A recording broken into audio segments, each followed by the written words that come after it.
A video about the a6500 again.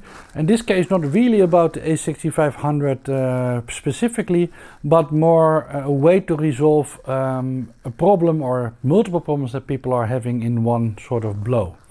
Credits for this device goes to a DSLR video shooter. I think it was the first one that I'd at least seen that is advising this small monitor. So the three problems that we are trying to solve is basically one of the complaints about the a6000 series, which makes sense. It doesn't have a fully articulated screen, and especially you can't really easily put it in a selfie mode or put it in a way that you can see what you're doing when you're filming. Now what I want, for me everything needs to be small. That's what my goal is, right? So I want to have a small solution for that. Now if you look at my channel, you already see that we made some HDMI out hacks and we made some other let's say workarounds to get audio from the a6000 series and from the a6300 and now the a6500. But this solution I think is better if you want to resolve some of the problems that we are talking about. So you already see it. It's a really small monitor called the iCan VL35. It's also quite cheap. It supports 4K. The display of course is not 4K, but the input resolution accepts 4K. It also accepts analog in, so look at the specs. But what's important about this, it is extremely small. So you can see it on top of my camera now, and it comes with quite a few extra parts. It comes with ways to hook up extra batteries. I will get back to that later.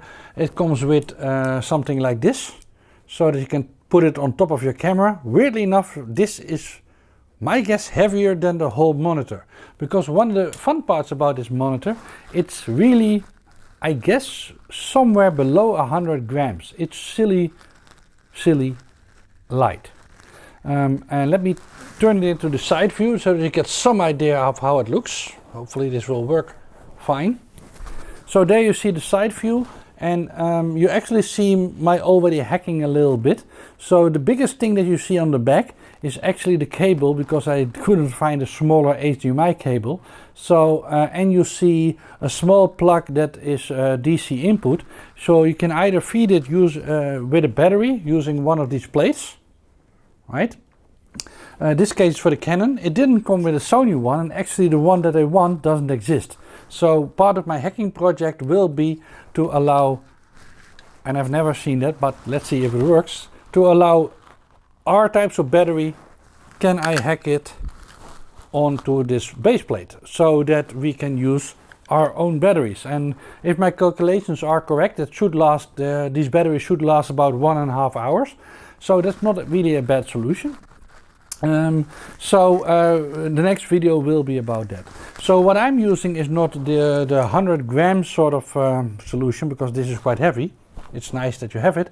I actually use a plastic one, which is again lighter, and it also doesn't allow to go all ways. So it's only allows you to, let me get it back into the picture. It only allows you to topple it like this, or you need to turn it sideways. So that's I think better. So just an example, let me screw it loose a bit and turn it up. So now you can see it's fully in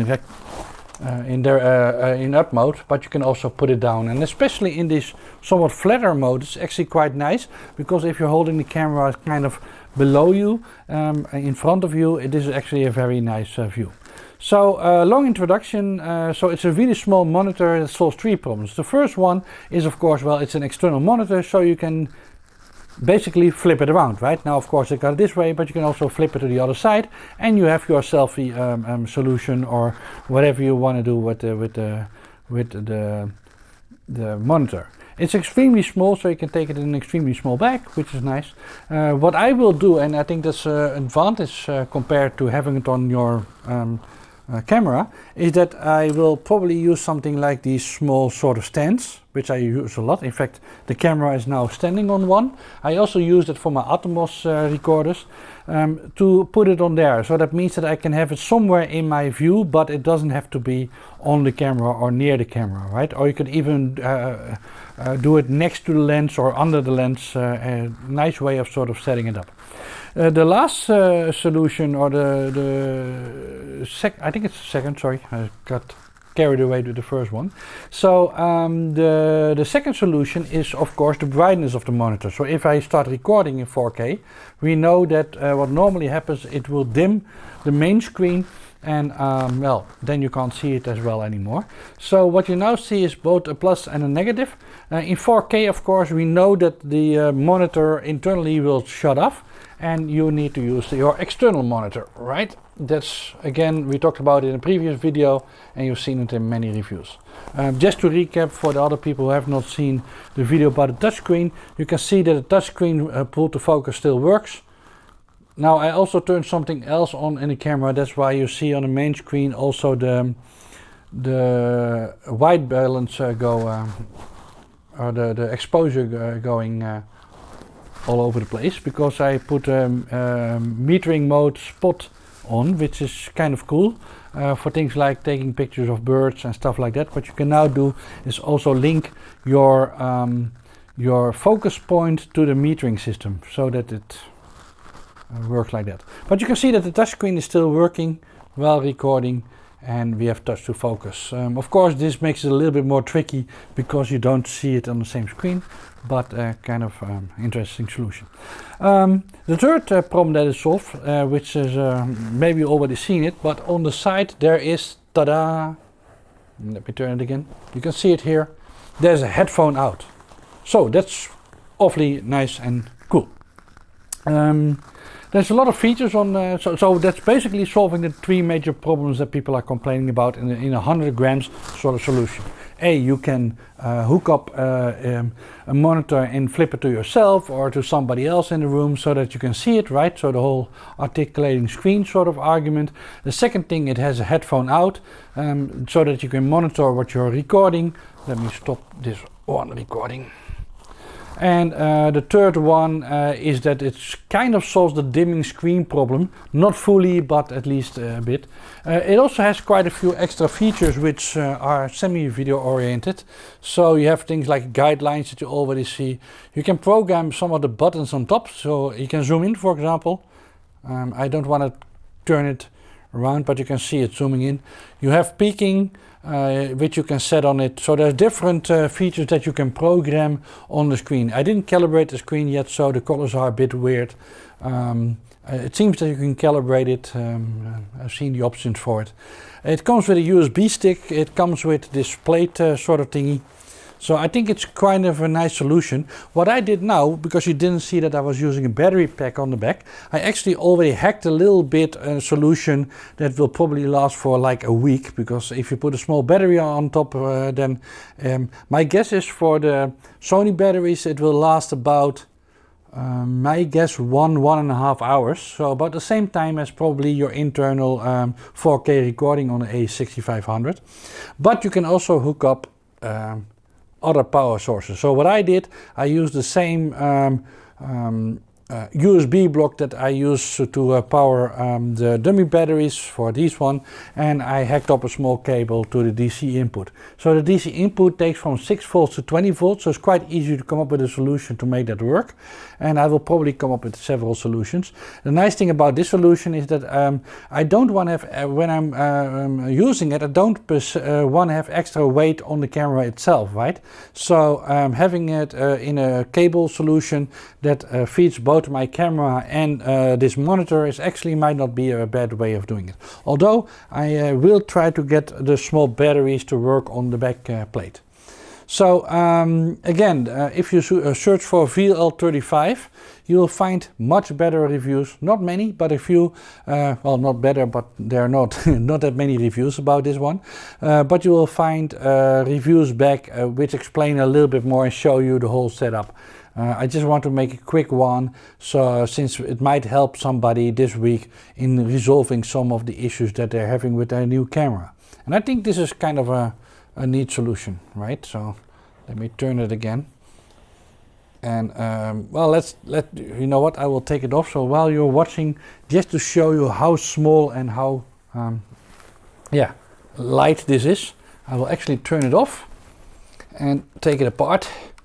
So remove it, and you can see in the back. So let me bring it a bit in focus. So you can see that most of it is the HDMI wire. So let's take that one out, because I still need to find a smaller one. And you can see that it has a DC power plug on attached to it. So let me also take that one out, and of course then the monitor will go off, which makes perfect sense. But you can see how small this actually is, right? So let me bring in something for a comparison. I think this is not a bad thing, because many people have it. You can see this is like the remote control, and you see this is smaller, right? So headphone output, actually it has an analog input, so for audio, video, and so left and right and video. It is an HDMI in and an HDMI out, so you can loop something through. It has a USB input for software updates, and actually it comes with a USB stick, which is kind of interesting. And two ways to feed it. The first one is using this backplate, right? So they have different backplates for different batteries. I will try to hook up or hack up my own solution, and then you will see a new video, and the DC input, which I was using now. And yeah, I can't stress this too much. I'm trying to figure out what it compares to in weight, but it really weighs nothing. And I would almost argue that one battery is more weight than this small sort of thing. So what I will do, I will put it in a really small bag, probably together with the microphone and a backup microphone, and maybe batteries or something, and always put it in my bag, because it solves a problem that I don't have when I have another monitor with me or the Atomos with me to record it, but it's perfectly prepared for being on the road, and you do want to see something because the screen goes dim, or you want to aim something, the camera in a certain way, but you still want to see what you're doing. Again, a good solution for that. So like all my videos, it turns out to be about a 15-minute video. Yeah, that's what it is. So quick introduction to the VL35. Hopefully it will help somebody. Yeah, when I have more time with it and more experience with it, I will make a new video, especially if I have the battery hack project done, which I think is a good addition for this. And the logic there is that I understand that you can get adapter plates for Canon and for even the bigger Sony batteries, the same that the Atomos is using. But again, at least I always have 6 or 7 of these smaller batteries for the Sony cameras with me, and pen lights. So either I want a solution that's using chargeable pen lights batteries, or I want to have a solution that uses these batteries. Again, I don't want to have an extra charger with me. I don't want to have an extra solution with me. So either using USB or one of the battery types that I already have with me is what I want. Again, not for everything, but at least for some things that I want to take with me. So yeah, this is it. I will upload it again, and hopefully it will help somebody. Not really a a6500 feature, but definitely something that people might enjoy, or to take away the downsides compared to, let's say, the Canon ADD, right, which has a flippable screen, and some other cameras, to take away one of the few weak points that we are seeing. Just as a bonus at the end of the video, this is more like an update and a shout out. You've probably seen my overheating video, and if you haven't, well, it doesn't overheat anymore, basically. There's now 4 or 5 different reviewers which have tested the camera under, I would say, realistic conditions, so 23, 24 degrees, not in the full sun all the time. And it seems that all of the test cameras that I've seen give a warning for overheating about 40 minutes again, but then continue working for 1.5 hours, 3 hours. And in fact, I've not seen one in normal conditions shut off. So basically it's either me or some of the others who did a 3-hour test, or people who did a 1.5 hour test, that they just got bored with it and they stopped the test. So I think we can slowly sort of come to the conclusion that the a6500 doesn't have an overheating problem anymore. And that doesn't mean it will never overheat. It means that under reasonable conditions and under reasonable usage, it will not overheat anymore, which I think is pretty nice. So goodbye, and again a 15-minute video just to make people complain. Bye bye.